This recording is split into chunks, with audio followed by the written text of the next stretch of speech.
The Arctic is important to my work in many different ways. The landscape is visually striking, the lighting is dramatic, and the icy conditions are an incredible source of inspiration for me. I've also found inspiration in the history of exploration. There are brilliant, inspiring stories that my art is informed by. The Arctic environment can also be used as a metaphor to symbolise themes like isolation and the unknown. I also believe that it's important to use my work to raise awareness of how the Arctic is impacted by climate change. I try to publicise the important work being done by climate scientists and explorers to make people more aware of this wonderful place and to be inspired to help protect it now and in the future.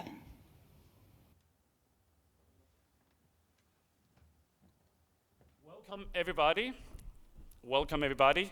This chair that you see here, this is made from 100% recyclable plastic from the fish farms in North Norway. It's designed by the architectural firm Snøhetta, a famous architectural firm from Norway. This bag you see here from the Faroe Islands is made from 72 salmon skins from the North Atlantic. And these are some of the things we're going to be talking about today. We're going to be talking about design. We're going to be talking about arts. What you see here is what I see from my office every day. This is a painting from Hilde from Tromsø, and this shows the mountain just opposite of where my office is at the Arctic Economic Council. For me, this painting really symbolizes what art can do. This painting shows much better how this mountain looks like than any photo I've ever seen. And this man over here is a chef, and what you see him doing right now, hopefully, yeah, up there, what you see him doing right now is cutting up a codfish. And you might wonder, what does this codfish has to do with arts and design? But we will hear a lot more about that later, because you can do a lot more things with seafood other than just eating it. So the next hour will be a journey into the universe of Arctic arts and design. It will be quite barnstorming, so hold your seats. There will be giveaways and gifts and so on. So if you look into your phone, you're going to miss a lot. So first, I want to start with some music, our musician. And some of you have already heard her. So please, Kristen, if you could come on stage. She played yesterday, this Norwegian jazz artist, and she has just finalized her trilogy. So Kristen, the floor is yours. Please tell about your art. Yeah.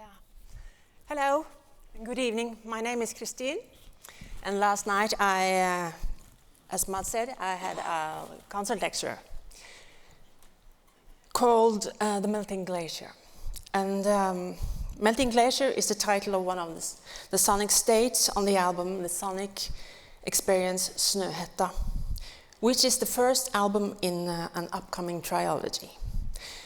This album is based on field recordings from the Snøhetta mountain area in Norway and features my composition and mixes that aim to portray the sonic essence of these surroundings. Through this album, as well as the two upcoming ones, I invite you to join me on an exploration of the sonic landscape of the Arctic environment.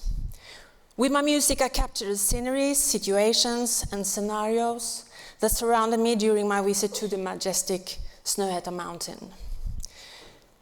This approach will continue with my future album in this trilogy. And the next one is from Iceland. It will be launched next fall. Also, I'm delighted to share that this album has received excellent reviews from national and international music critics.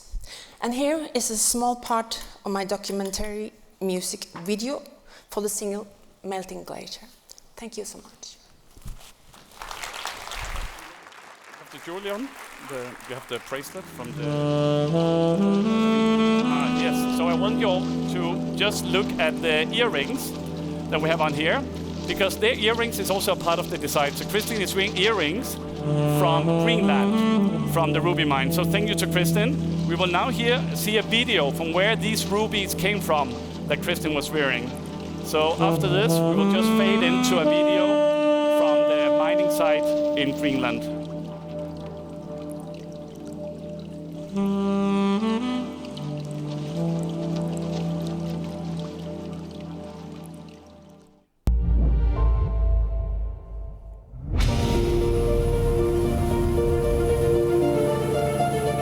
fantastisk og spektakulært landskab, vi kommer igennem på vej ned til minen. Det er sjovt at tænke på, at det er nogle af verdens ældste klippeformationer, som den her rubinmine er omgivet af.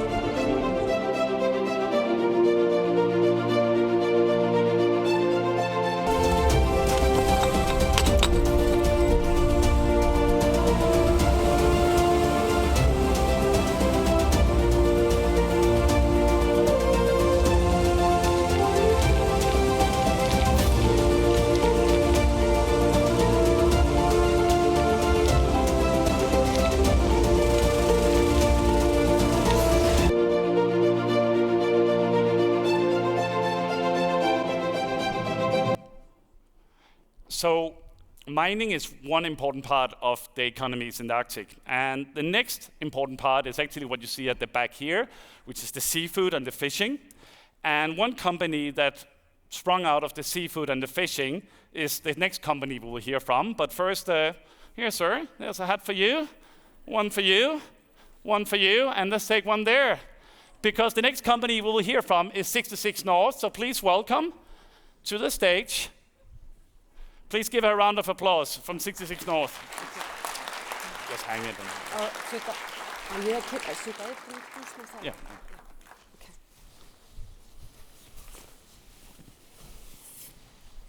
Honored to be here. My name is Bjarney Harðardóttir. I am the owner of 66 Degrees North. As for the Icelandic nation, I would say. I want to ask you to go on a brief journey with me and go back 100 years, actually, and maybe connect a little bit to your ancestors back then. The company was founded at that time. Hans Kristjánsson, Westfjords is the latitude that goes through the town, 66 degrees north is the name. And he actually saw, we lost many men at sea at the time. And when that happened, the families were split up. So it was devastating for a small town of, I think, 150 people. And in Iceland, we were a nation of 100,000 people at that time. And we actually were one of the poorest. And the brand have been with the nation that time, and it's built from the start as a manufacturer, and the repair workshop was the main revenue stream. So people bought clothes that was they were repairable, and that was really important part of the offering. And this brand has evolved with the Icelandic nation this 100 years, and been the outerwear brand that to brave the element, to live here in the Arctic. And I think it is also interesting to think about, just to get to the future and the present time, is that this book from Bill Gates, How to Avoid Climate Disaster, you can see there that we were net zero, you can read about that, at 1950. So we actually had been working as a company for 25 years when we start to get over net zero, and escalates a lot after World War II, when we start to mass consume, mass produce, and also we did make toxic materials, for instance, membranes on textile and so forth, as we know, instead of using, like we are doing today, more looking into biochemistry. But that's the interesting thing about the future, a lot happening in that field.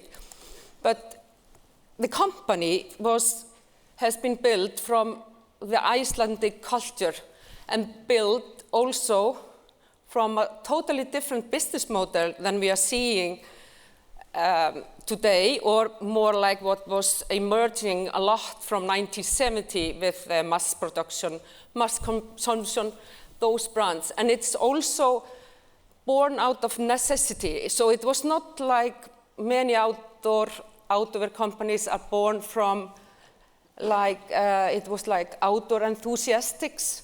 It's like it's a necessity and it's a protection that was foremost.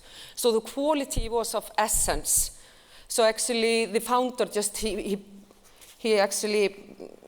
used his teeth to find out whether the quality was right. So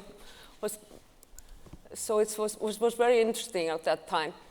And when you look at the names that we know, and there are actually global names like parka and anorak, it's interesting. They were actually established here in the north, in the Arctic.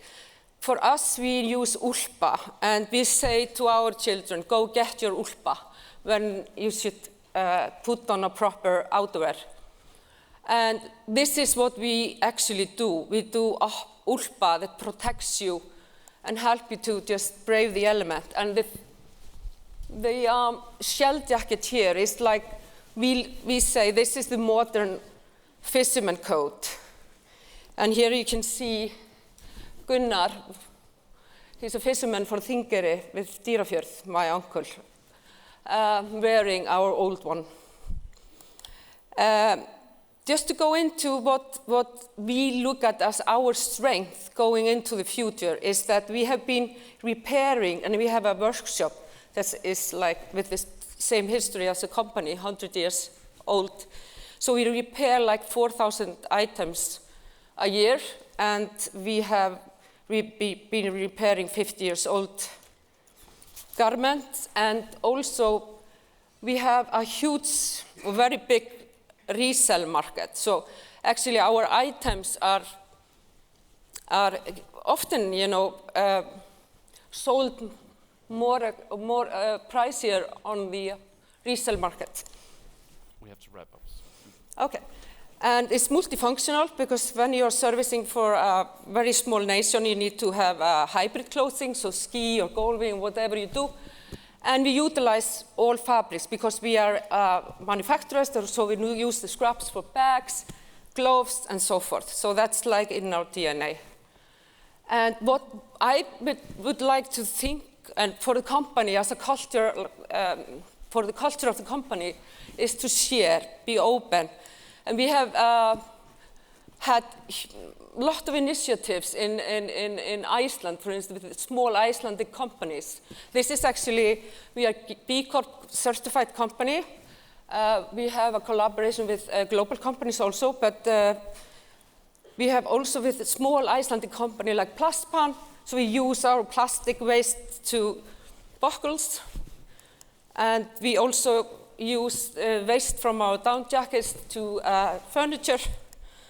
And we are also in a very interesting research project with Valdi Steinas. She's using a bone broth as a raincoat. And all those scraps from the factories, we try to do things with Flétta Studio, Icelandic company, to use that for like tags on the clothes. And we also made kites from our leftover.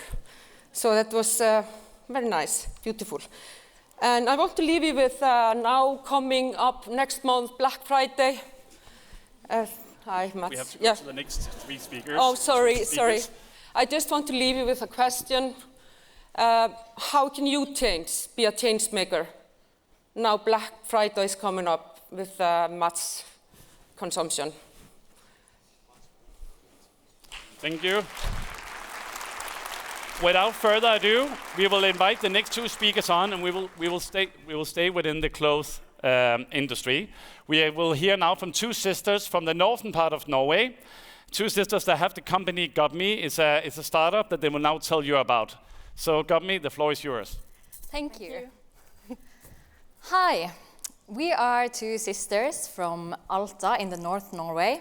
I am Live and this is Hanna, and we have created a Sami clothing brand called GovMe. We grew up in the very heart of Sápmi, which is the cultural region of the indigenous Sami people in North Scandinavia. But still, like so many others, we always got told that we are Norwegian and not Sami. And something here was not quite right. And this is, of course, because the Samis were oppressed and assimilated, and all this happened not too long ago. Then, a few years ago, our grandfather, he had a stroke. And after this, he suddenly began speaking Sami language. And for us, this was the beginning of a personal journey to revive our culture and identity. And Gopmi is a big part of this journey. Today, Sami culture is on the rise, but we do need more modern Sami expressions. So our main goal with Gopmi is to present this ancient cultural heritage, but in a new and modern way that is also reaching out beyond the borders of Sápmi. So the way that we have done this is we've merged modern urban wear with small Sami narratives. So each Gopmi piece has a unique Sami story to it. And with our first collection, we wanted to tell the story of the Sami women's horn hat, the Ladjogappir. This hat was once banned by mainstream society because they said that the devil lived inside the horn of the hat, and therefore they called it the devil's hat. Luckily, today it's made a comeback and is proudly worn by Sami women again. We're also using material to tell stories and have made these exclusive sets made out of reindeer leather. Reindeer herding is a Sami tradition. It's a sustainable industry with wild animals roaming freely in the tundra of Sápmi. Nothing of the animal goes to waste, and the leather we use is actually a byproduct of the meat production. And we see that the time is just right for a brand like this. Since launching Gopmi just a year ago, we have gained a lot of attention in Norway, including receiving national awards, been chosen to Oslo Runway, and have been featured in magazines like Elle and Vogue Scandinavia.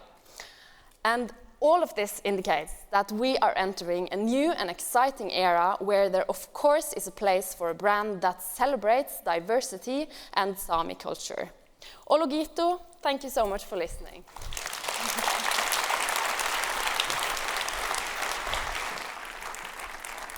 And we will stay with the Sami people for a while, because some of you might have watched Frozen that you see up here. And that's actually a connection between what Big Disney does and what the Sami Council does. So, Anja, why don't you share with us what the Sami Council did in relationship with Frozen? Certainly, Mats. Okay, so on Christmas Day in 2019, the Sami language version of Frozen 2 was released on the very same day as the other Nordic languages. This has never happened before. Behind this decision is a story of cultural respect and a remarkable collaboration, a story as compelling as Frozen itself. Together, the presidents of the Sami parliaments of Norway, Sweden, and Finland, together with the Sami Council, decided to strike a deal with none other than Walt Disney Animation Studios. This was a deliberate and strategic alliance aimed at preserving and promoting the richness of Sami culture, and also giving Sami children the possibility to see themselves represented on one of the biggest animation movies of all times. Sápmi took the bold step of approaching the animation giants with the proposition. We extended an invitation for a partnership, a chance to co-create with respect and mutual understanding. We wanted our voices to be heard, our stories to be told on our terms. And the Frozen sequel was a unique opportunity for this. We had a clear message to Disney. We own our culture and the items in it. We want to be the authors and contributors of our own narrative rather than the subjects of someone else's. We negotiated the appointment of a Sami expert group in storytelling, history, and legal matters to ensure that our culture was portrayed with respect and not as mere exotic elements of a blockbuster movie. We also negotiated a Disney animation intern program to Sami youth for building competence and capacity in the Sami film industry. We wanted to move beyond the old narrative of cultural appropriation to pave the way for a collaborative, respectful, and authentic storytelling. And Walt Disney Animation Studios accepted this invitation. By choosing to let us in and influence everything from the dialogue to the dressing of the characters, and even release of a Sami language version, Disney and Sami didn't just make a film together, we made history. Sami children can now watch one of the biggest Disney films ever on their own language, equal to their peers. That is significant. So, the next time you watch Disney's Frozen 2 or Yi Nyongwokte, the Northern Sami name, remember the story behind it and the Sami influence and collaboration that was involved. This is an inspiration for future global indigenous storytelling. Gihto, thank you.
we just give a round of applause to that amazing...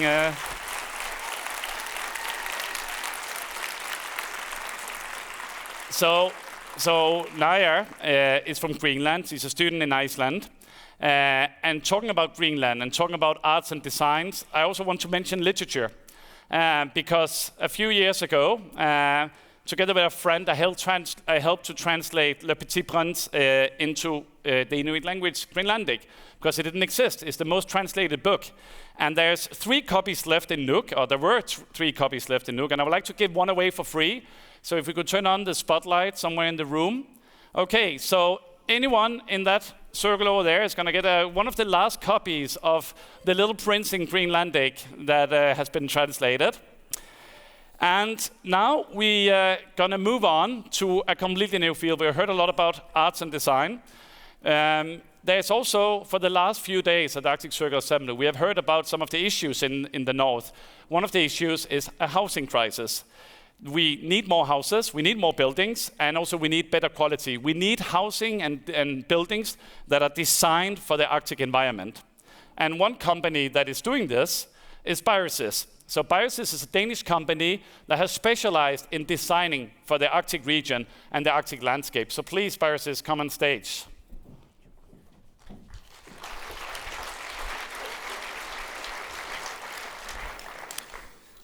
Good evening, everybody.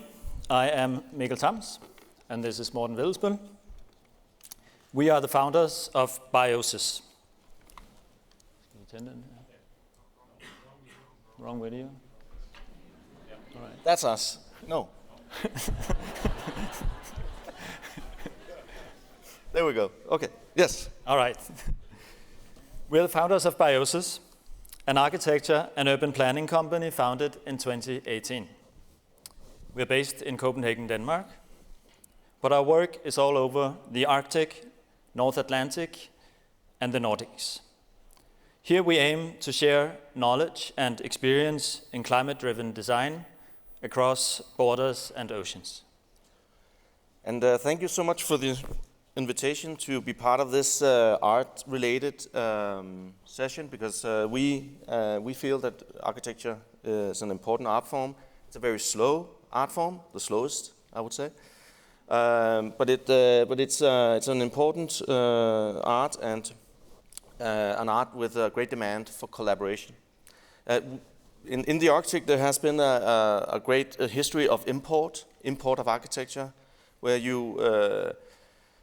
you've designed concepts in Europe and you've exported it to the Arctic regions and believed that that could work in that environment.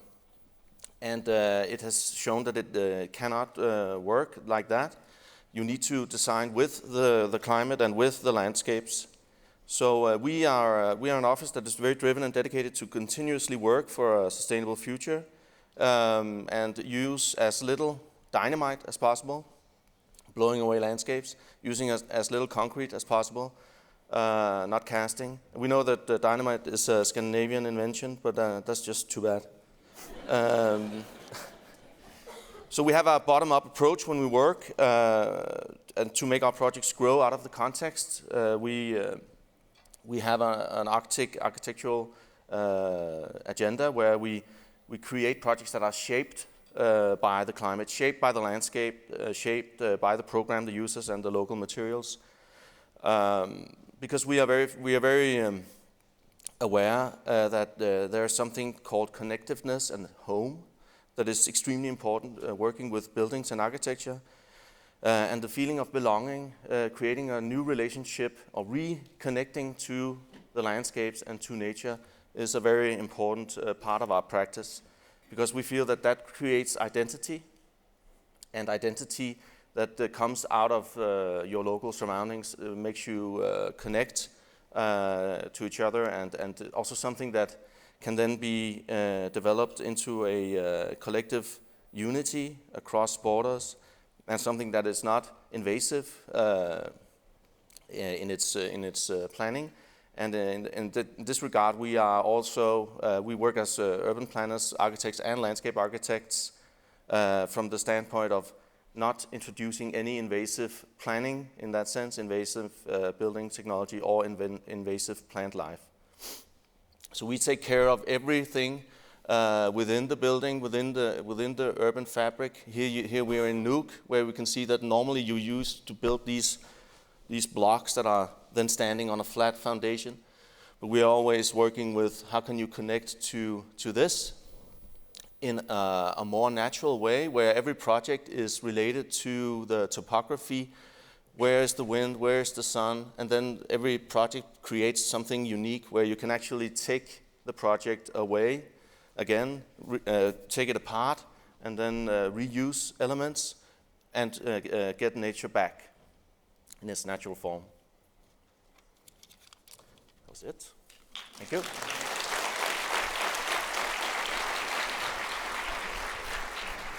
Thank you to Biotis. And one thing about design is also industrial design. And one thing that we are very good at in the Arctic is doing more with less and using every product as much as possible. The next speaker is also the one that will host the party later. So Keresis, the CEO from Keresis, will now take us into the world of industrial design and also will take us into why this man has been cooking for the last half an hour. So the floor is yours. Thank you. So I know two problems really well. That's fish processing and diabetes and diabetic wounds. So when I was a boy, I worked in the fish processing facility as a summer job. And one of the jobs there was to stand at the de-skinning machine. It was not a very nice job. You stood there, the fish came past you, was de-skinned, skin, flesh, but sometimes it would clog. And then your role was to unclog the machine and make sure that things continued. And I would pick up the fish skin, I would put it onto the tray, and I would feel the texture of the fish skin. Later, after I finished my education, I worked in a prosthesis company where people that are amputated get an artificial limb. And I learned to appreciate the enormous problem of diabetic wounds, wounds that get bigger and bigger and result in amputations. And actually, there is 500,000 people every year that lose a limb because of diabetes. The wound gets so big that the only thing that the doctor can do is to chop off the leg. Huge problem. And it's a big problem in the US. About 150,000 people are amputated there. Big problem in Asia. But it's also a big problem in our part of the world, with tens or hundreds amputated here in Iceland and thousands in the Scandinavian countries. And what I did is that I connected the dots. I connected the dots between fish skin and human wounds.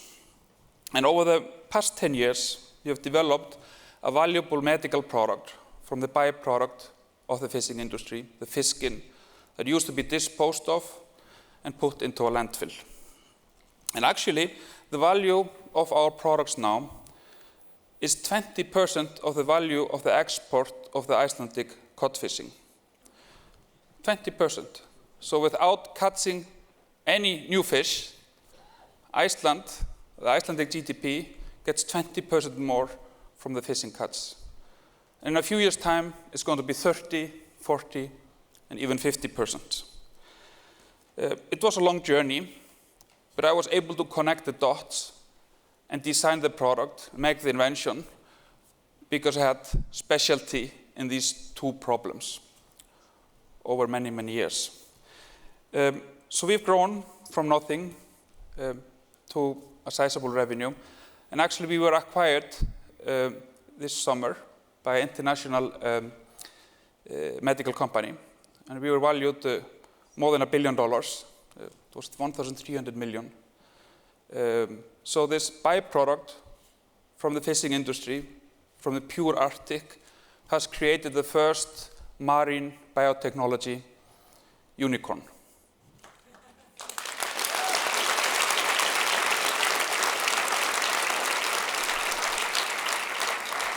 Some people might even call it a unicod. But all of this is possible because of the sustainability, the quota system, not taking more, being smarter about what we take from nature, and designing with deep industrial expertise new products by connecting the dots. And we have treated more than 30,000 people in the past years and prevented amputations in hundreds, if not thousands. This makes me very proud. And I would like to challenge all of you, with all your industrial experience, to think outside of the box and connect the dots. Thank you.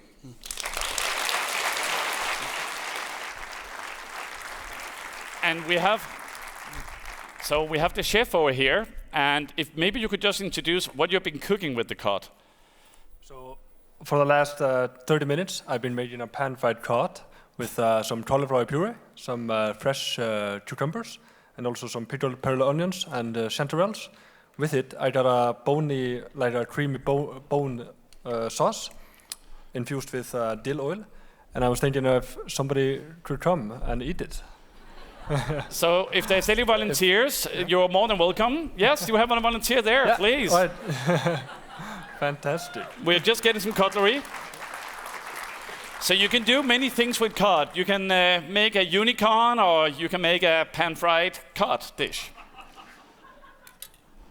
So you will just have cutlery on the way, coming on the way. So just wait a second. And while we wait, because some of you, cutlery is coming there, perfect. And some of you will some of you are probably hungry. We have a lot of chocolate, and we have chocolate from Finland. So wait. Oh, sorry. There. And just say, I just threw 3 there. We got 500 of these that travel from Finland, so you will have a lot more. And the reason why we have this, just one more for you. So the reason why we have this is European Capital of Culture is quite unique. It's a way to focus on your arts and design. So next year, the first European Capital of Culture is within the Arctic Circle for the first time, and that's in Bodø, just south of where I live. You don't need to eat the whole dish on stage if you don't feel comfortable about it. You're okay. But was it good? It's excellent. Thank you. Perfect. Thank you very much. Let's give a round of applause to the chef as well.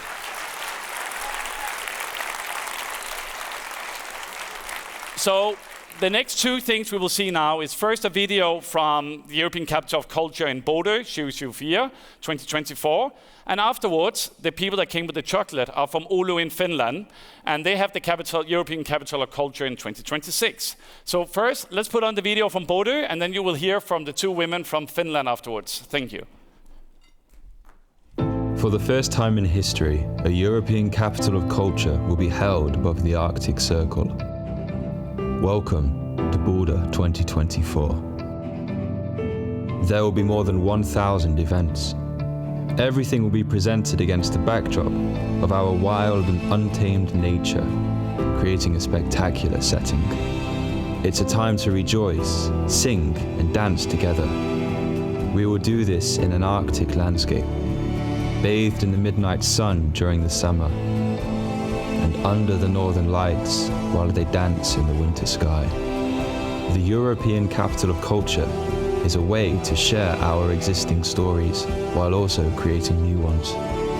We've established new networks, new friendships, and generated fresh thoughts and ideas.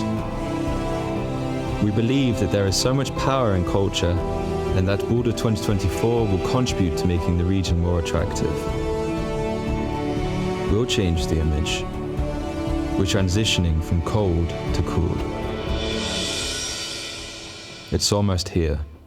We hope to see you soon.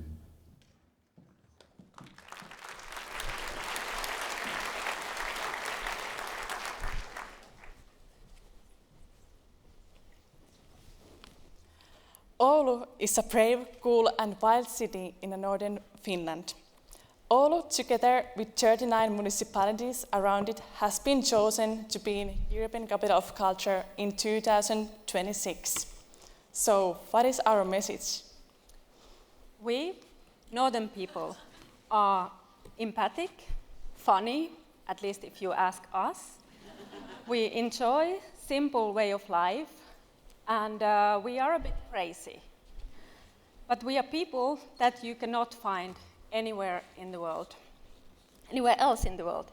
In Oulu, we are reaching to cultural climate change and to reconnect people, connecting art, culture, nature and technology in a sustainable way. To make it happen, we need empathy, humor, a bit of crazy creative thinking, and resistance. And that's what we have, Northern people. Don't you agree? Yeah. It is extremely important to connect people to make resilience to manage in the uncertain conditions in the future.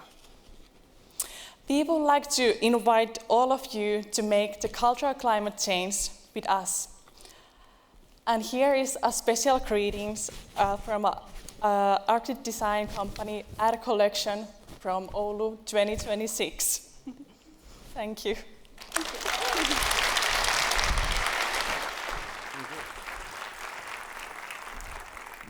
You know, the European Capital of Cultures are super interesting, so it's also a good reason for all of you that haven't been to Oulu, that haven't been to Bodø, to go up north. A few months ago, Tom Cruise was in Svalbard, and he wanted to film his new Mission Impossible 2.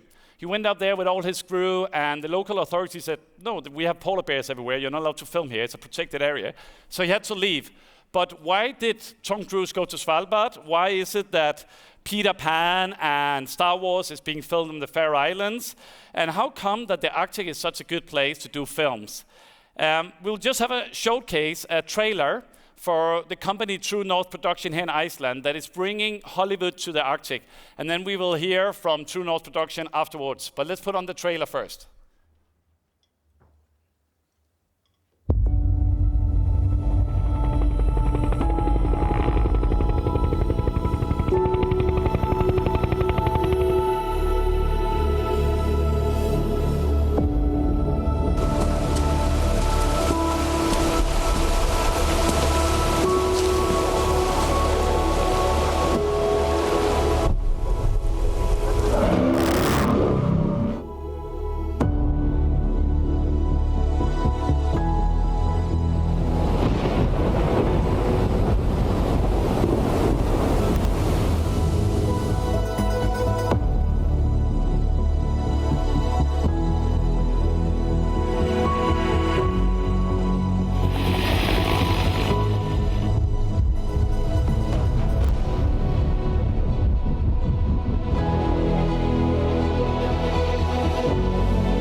Good evening, and wonderful crowd. This was the last 20 years of True North since I founded it in 2003, and shows the filmmaking in the Arctic for the past 20 years. We operate in Iceland, Greenland, Norway, Svalbard, Faroe Islands, Finland, and Sweden. Commercial filming in the Arctic region presents a unique set of challenges and opportunities that have increasingly attracted the attention of filmmakers, production companies, and documentarians. The breathtaking landscapes of the Arctic, with its pristine icebergs, vast tundras, polar wildlife, provide a stunning backdrop for a wide range of storytelling. And these regions offer untouched ethereal quality and captivates the viewers worldwide. So, specialized equipment, clothing, and transportation are essential to ensure the well-being of the crew and the success of the project, as Mas mentioned with Tom Cruise. Local knowledge and cooperation with indigenous communities are also crucial to navigate the unique cultural and environmental sensitivities of the region. My time is up, so I'll make it even shorter. Filmmaking in the Arctic regions combines the challenges of the remote and extreme environments with the rewards of the visual storytelling that resonates deeply with the audiences. As long as we, the filmmakers, approach this endeavor with respect for the environment and the people who call the Arctic home, it continues to be captivating canvas for the cinematic artistry and meaningful narratives. Thank you.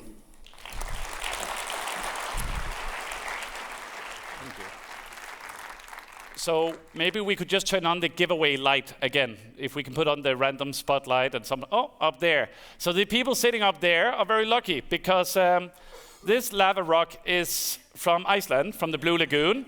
You're not gonna get a lava rock, but you're gonna give 2 goodie bags from the Blue Lagoon that many of you probably has visited or seen. So you will have some gifts right now. And what is the Blue Lagoon and what is that to do with design? It's about taking a place that, you know, normally in the past no one would ever go and visit and make it into a high-value product. So let's put on the video with the Blue Lagoon and hear what they have done to attract people by branding. Dear friends of the Arctic Circle, today we have been on the journey through the creative currents flowing through the Arctic. This remarkable part of our world is more than a home to our breathtaking landscapes and natural beauty. It's also a powerhouse of human creativity. Blue Lagoon Iceland stands as a testament to how innovative design and branding can turn a challenging and secluded Arctic region into a globally recognized symbol of vibrant well-being. The story began when a geothermal energy plant opened and an unexpected byproduct. The milky blue geothermal seawater emerged. Rather than dismissing the excess water as a problem to overcome, it was embraced.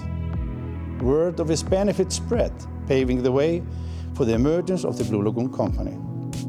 From the very beginning, our mission has guided us towards the well-being of people and planet.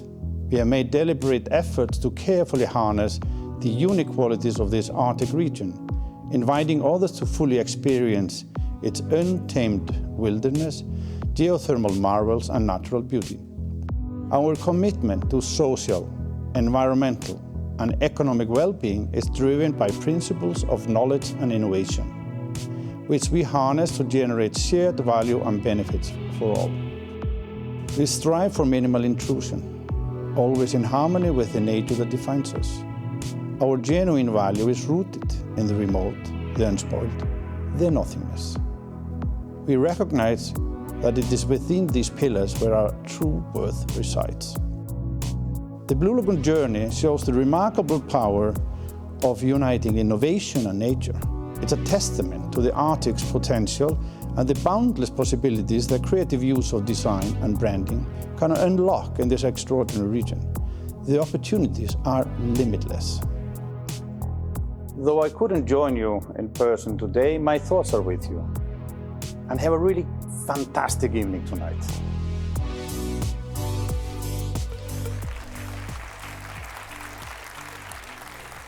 So now all of you know what you're going to do tomorrow with your hangovers after the party we will have.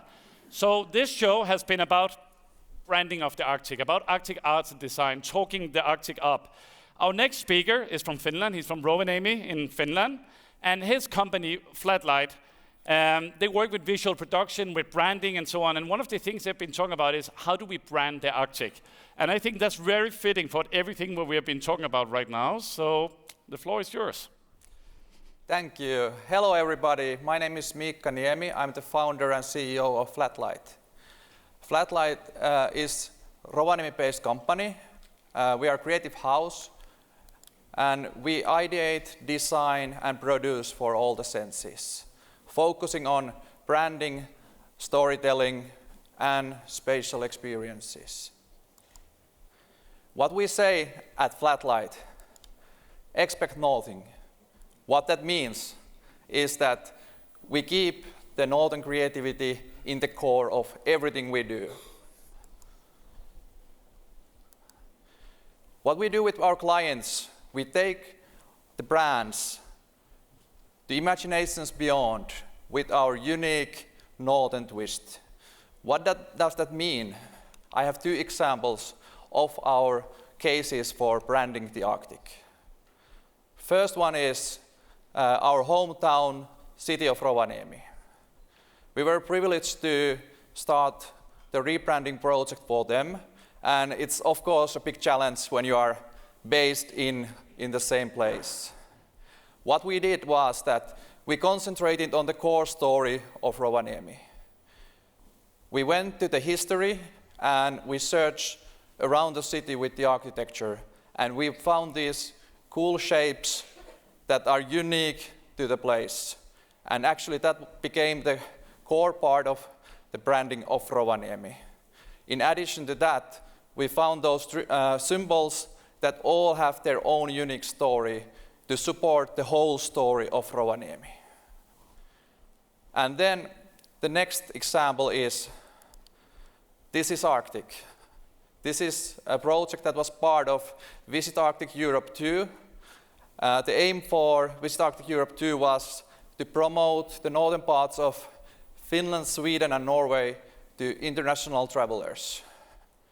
And we were in charge of the image marketing on that project. And what we did several campaigns, and naming auroras was one of the campaigns. The basic idea was that we took the data from the sun and used that to generate names for the aurora storms. We used digital marketing and PR, and rest is history. We received over 500 million people around the world talking about it and suggesting their own names for the auroras. These 2 examples are my takeaways to branding the Arctic.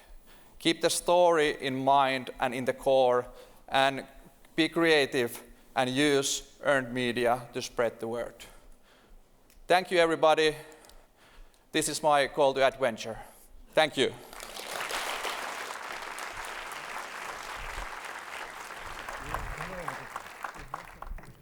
So, we have had a lot of arts, we had a lot of designs, but we are missing some music. And to connect what we're doing here to what is going to happen at the after party, we have Mugi-san. So please, Mugi-san, come on stage. Please give a round of applause to a very famous Icelandic musician. Please entertain us. And then we will almost invite everyone on stage after this, so Mugi-san has time to go down and be ready for the next concert he's playing. So Mugi-san, the floor is yours. Hello. Can you hear me? Yes. I'm gonna do an Icelandic song that's very dirty. And if you have an Icelandic friend, I challenge him to interpret this for you. It might be funny.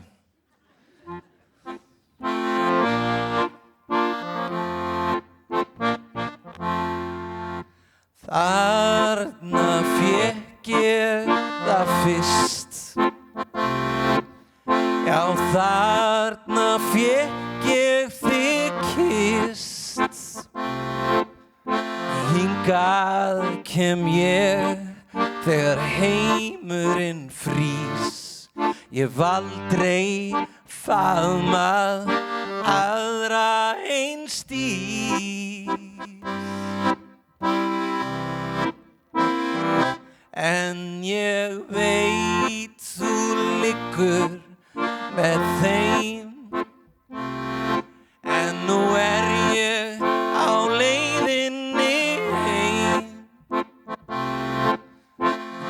þess að fari brjálað geim með þér og þessum rugluðu tveim.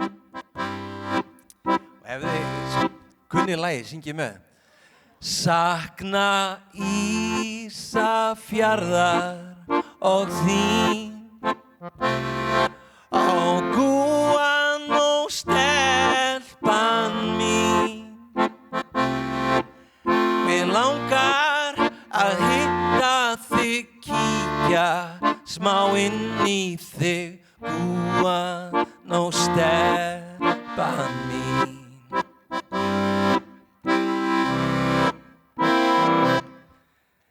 Þú kenndi mér svo margt, eins og lífið fallega svart.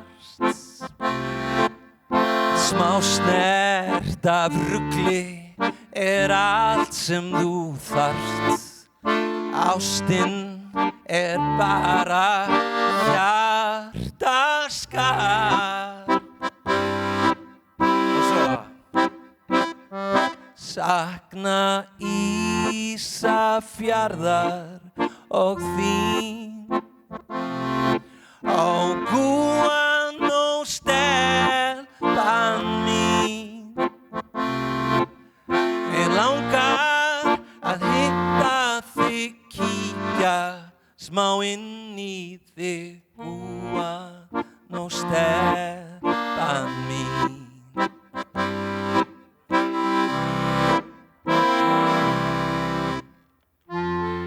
I hope to see you all downstairs in a few minutes. Thank you very much. Thank you. I think that's a very professional musician that finished just exactly on the time slot he got. So perfect. Thank you very much. But I want to finish with the future, because designing the present is designing the future also, and I would like to focus on two short stories. One is this polar bear that I hold here. This polar bear, that will be a giveaway in a second, it comes from Nunavut in Iqaluit. And it's made by the inmates, or one of the inmates in the correction facility in Nunavut. So what they do there is it's a relatively short-term prison experience you have there of less than 2 years if you go to this one. But while you're there, they give you the skills of traditional carving of the people living there, because they know that if you learn a design, if you learn a craft, first of all, you can make money while you are at the correction facility, so you're allowed to sell these while you're in there. 80% of the money goes to your pocket or your family, and 20% going to buy a new tool. But then also when you come out, you have a skill that suddenly you can start making money and make a living. So this bear that we just bought 2 weeks ago from Iqaluit will be given away. So let's put on the spotlight for one of the, let's see where it goes. And then I will also explain about another artist. So this is the first artist, is this inmate. The another artist is a video we will see. So this is a young man, also from Nunavut, also from Iqaluit, that just came out with his first album just a few weeks ago. And he sings in both his own mother tongue, he also sings in English. And we will just hear a little bit about where he got the inspiration from. And then we will, in the end, we will play the music. When you're all walking out, we'll be playing this young artist. Okay, I can see the giveaway is up here. But let's put on the video with Eski from Nunavut, please. My name is Eski. My real name is Ukaitu Adam Imekadela. I am from Canada in Nunavut, in a small town called Sanikiloa. I'm a rapper. I speak Inuktitut and English. It is important for me to keep my mother tongue alive, that it is part of me and who I am. I get inspiration from Eminem. Right now, nowadays I started listening to Lucidius, Dax, and Benjay. They inspired me to be who I am because I resonate to their lyrics. My music stream, you can check it up on YouTube, Spotify, iTunes, and other streaming platforms.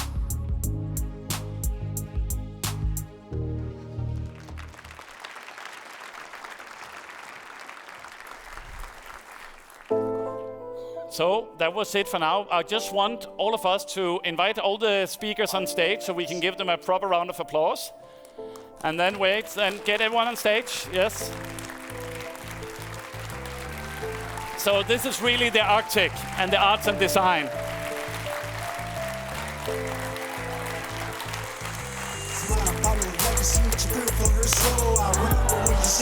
And that also means that the party has started downstairs. So thank you for this year. Thank you. Seeking my serenity to see what be my last. Stuck in my memory into reality. It's a great final destiny, a final legacy. I gotta spit it out. What's been killing me and what's